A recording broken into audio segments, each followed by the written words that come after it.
never know.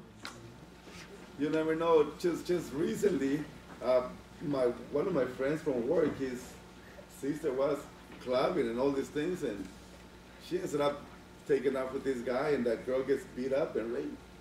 You never know who's out there. Now think about it. You're in a costume.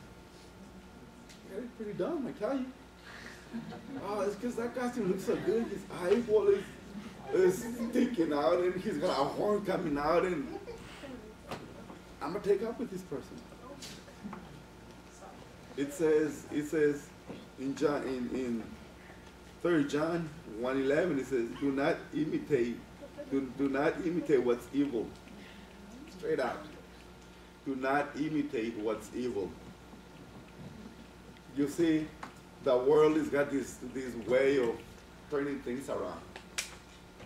And I could go back when I was your age, how the words begin to change, right? Where good was bad. Man, those shoes you got, bro, they're bad. And bad became good. You see? Bad became, oh, this is positive, this is good. Then as I got older, wicked. Man, your car is wicked, dude. Check that out, man. You have a wicked car, man. It's twisted. And I'm like, all right. It's good. It's good. Then when heavy became positive, oh man, that's heavy, bro. You see how the world begins to turn things around. Now I hear some of your guys' words, and I'm like, okay, like sick. Things like that. Yeah. And or I mean I hear things and I kind of want to think, was that a compliment? But the world wants to think what's good for evil. Right here it says, do not imitate what's evil. Do not imitate what's evil. If your car is nice, just say, man, I have a nice car, I have a nice ride. Don't say it's wicked. Wicked is bad. Wicked is horrible. Don't say it's bad. Bad is bad. You know, we gotta clear our speech and be straight out. You see, sometimes I try to at work. And that word "sick" is contagious. At first I didn't like it. I'm using it at work, and they say, hey, how old are you? You know, but without just hanging around, you know, you pick it up. Romans 2:9, it says, abhor what's evil, cling to what's good. Abhor means let go of what's evil. Let go of what's evil. And hang on to what's good. Because the Lord has given us discernment, guys. The Lord has given us knowledge. The Lord has given us ability on what's right and on what's good. Why? Because we come to church, we read our Bible, we know what's good. It says, hang on to that. And let go what's evil. It's easy, right? It says, resist the devil. What is he going to do? He'll go away, he'll flee. Why? Because you're resisting him. Ephesians 5:11, it says, have nothing to do with that fruitless deeds of the dark. You are children of light. Okay? It says you are children of light. That means somebody comes knocking on your door, you're going to open the door, and they're going to be the little kids trick-or-treating. Are you going to be the light? Or are you going to be the dark?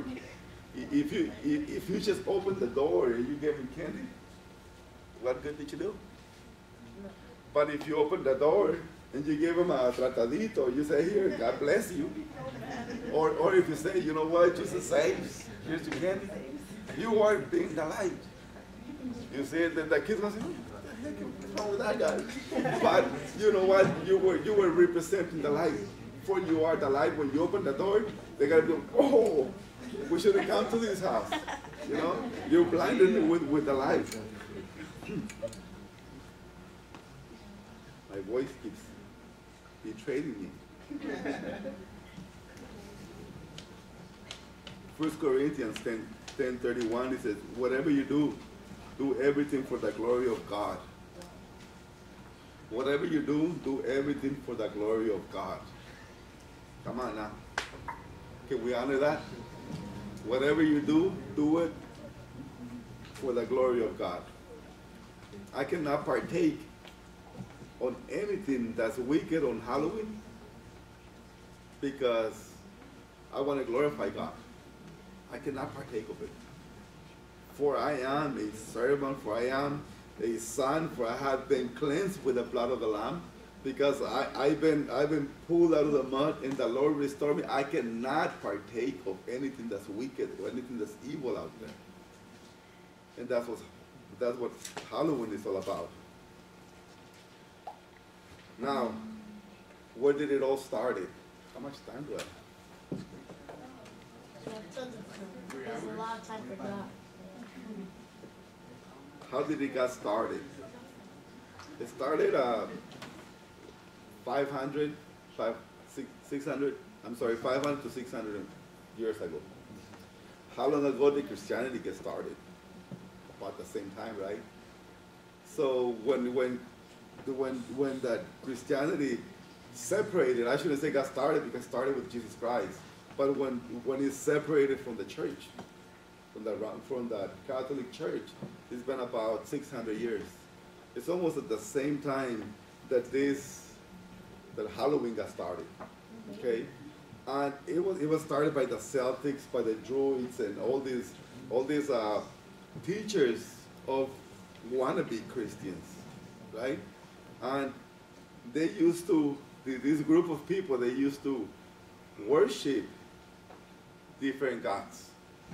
The god of Pomona. See, Pomona had to be in town, right? Pomona had to be the purpose of Halloween. Pomona is the goddess of the fruit, right? So that's the name. Pomona they would pray to Pomona, and then the harvest you would get oranges, you would get all your fields would bloom up because you have prayed to that. Well, when all these people came to pass, they would pray to them. They would pray to them so that they could bless them, right? Eventually they got all these days. They used to celebrate it on I have it in here somewhere, on September 1st, I believe. I cannot find it no more. On November 1st, then they originated to be Halloween by the Catholic Church, ordained that to unite their teachings. And according to the Celtics, they said, well, let's put it together on one day, which will be the 31st. And they all agree with it. That sounds good to me. And the practice was that on that day, it would be All Saints' Day. And on that particular day, on that day when all that dead would arise, and there wouldn't be no fruit or nothing given, then they would hunt down that house. So they dearly believe that if we don't do anything for these people or these spirits, they will come and they will attack my house. So therefore they created this particular holiday for them to be so for them to partake of that. They would believe in the ghost coming back to life. They would believe on all these things that would be manifested on that particular day. Spiritual blindness. It was straight out spiritual blindness. People did not care to research it. People would not look for it. They would just go by what the Roman Catholic Church would teach them, and there it is. There it is. It was ordained it had to do with the Irish, with the Celtics, with the Druids, and they all said, well, this particular day is going to be just like that. It is really alive, it is really hidden, and us, believers of Christ, we ought to make a difference out there. It is our job, it is our responsibility to keep it real. If somebody says, hey, what do you do on Halloween? They're taking my lunch, I was just typing, trying to get as much information as I can, and this guy behind me, he goes, oh, so what are you doing? You preparing yourself for Halloween? I said, yeah, I'm preaching. I'm going to preach against it.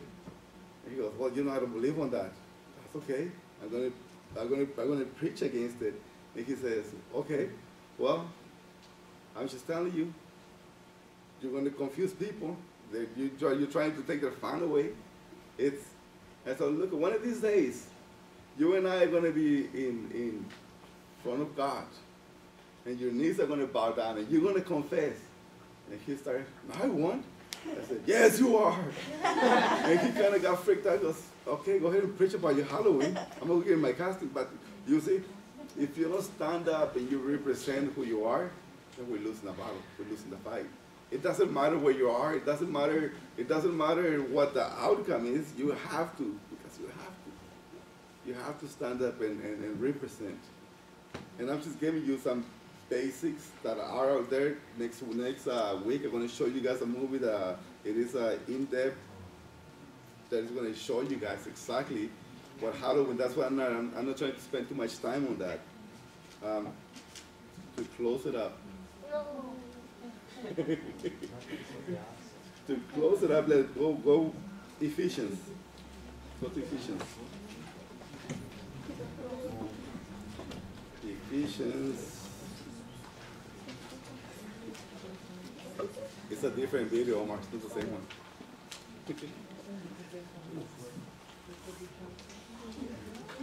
I remember one. He just reminded me. I showed that movie back over there, and Omar's mom came over. And she goes, how could you? I said, what's that? My son cannot go to sleep. He goes, he's traumatized. Why did you show him? And I said, I just showed him what Halloween is all about. She goes, he goes to bed crying. He's just, oh, this is not. And I told her, wait a minute, sister. Wait a minute.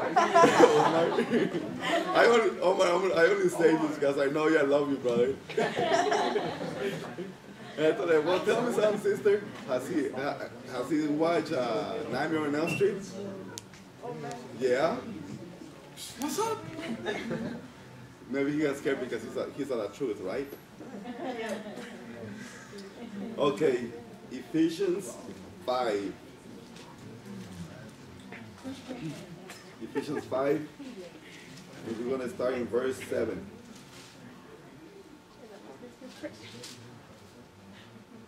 Amen? He says, do not participate in the things these people do. For once you were full of darkness, but now you have light from the Lord. So live as people of the light. It says, do not do what these people do, right? Do not try to imitate them. You are better than that. It says, you are way better than that. You are my son, and I cleansed you, and I washed you. You do not imitate them, for they are kids of the dark. It says, you are my children, Jesus, but now you have the light from the Lord, so live as people of the light. What business do I have in the dark? You know, if we turn off the lights, it's going to get pitch dark right here. Right? It's going to get dark in here. But if you hit the lights, the dark has got no business on it. It'll go away. It'll just vanish, just like that. He says, you have no business in there. If you're out there, he says, don't behave like kids that you belong in the dark, because you're not. You're a child of the light. Verse 9. He says, for this light within you produces only what's good and right and true. I like that combination. It says, what does it produce? What's good, what's right, and what's true. Right? I love the combination. Because it brings nothing but positive. It's good, right, and true. And if you have those qualities within you, man, the Lord will see you. He will see you through, you know. Just yesterday,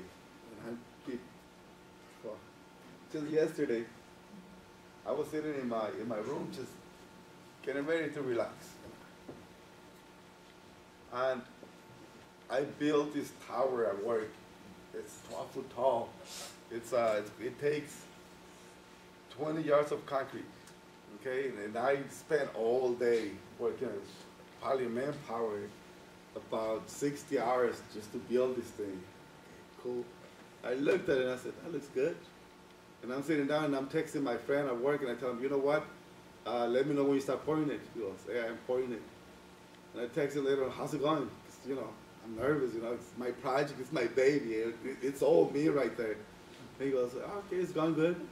Then I get a call. About 15 minutes later, he goes, it collapsed, Cesar, it collapsed. What? No, it didn't. Dude, I got concrete all over the place. 20 yards of concrete just all over the place. And I said, oh man, I'm in trouble. And I began to think, I said, how am I going to put this together? I said, maybe I could blame somebody else. You know, maybe I could blame it on the new guy, you know. Maybe I could say, you know what, they didn't follow my instruction, but everybody followed my instruction. Everybody did exactly what I told them to do. And I'm sitting there and I'm like, oh God.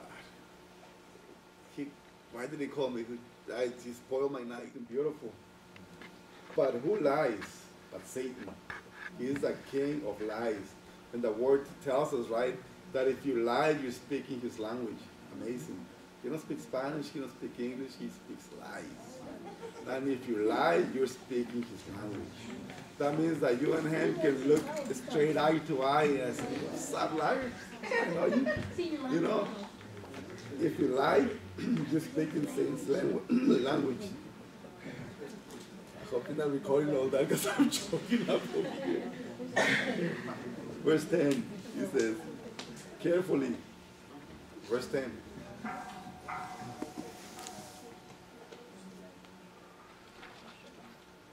Verse 10 it reads, carefully, carefully, keyword, carefully determine what pleases the Lord. And it reads carefully, because if you're not careful, you could be pleasing yourself. It says carefully determine what pleases the Lord. Take no part in the worthless deeds of evil. Darkness instead expose them. It is shameful even to talk about things that ungodly people do in secret. But their evil intentions will be exposed when the light shines on them, for the light makes everything possible. This is why it is said, awake, O sleeper, raise up from the dead, and Christ will give you light. I love that. I love this. But their evil, verse 13 again, it is, but their evil intentions will be exposed in the light. Nothing that you do in secret will stay there. Nothing that you do in secret will stay there. Everything will be exposed.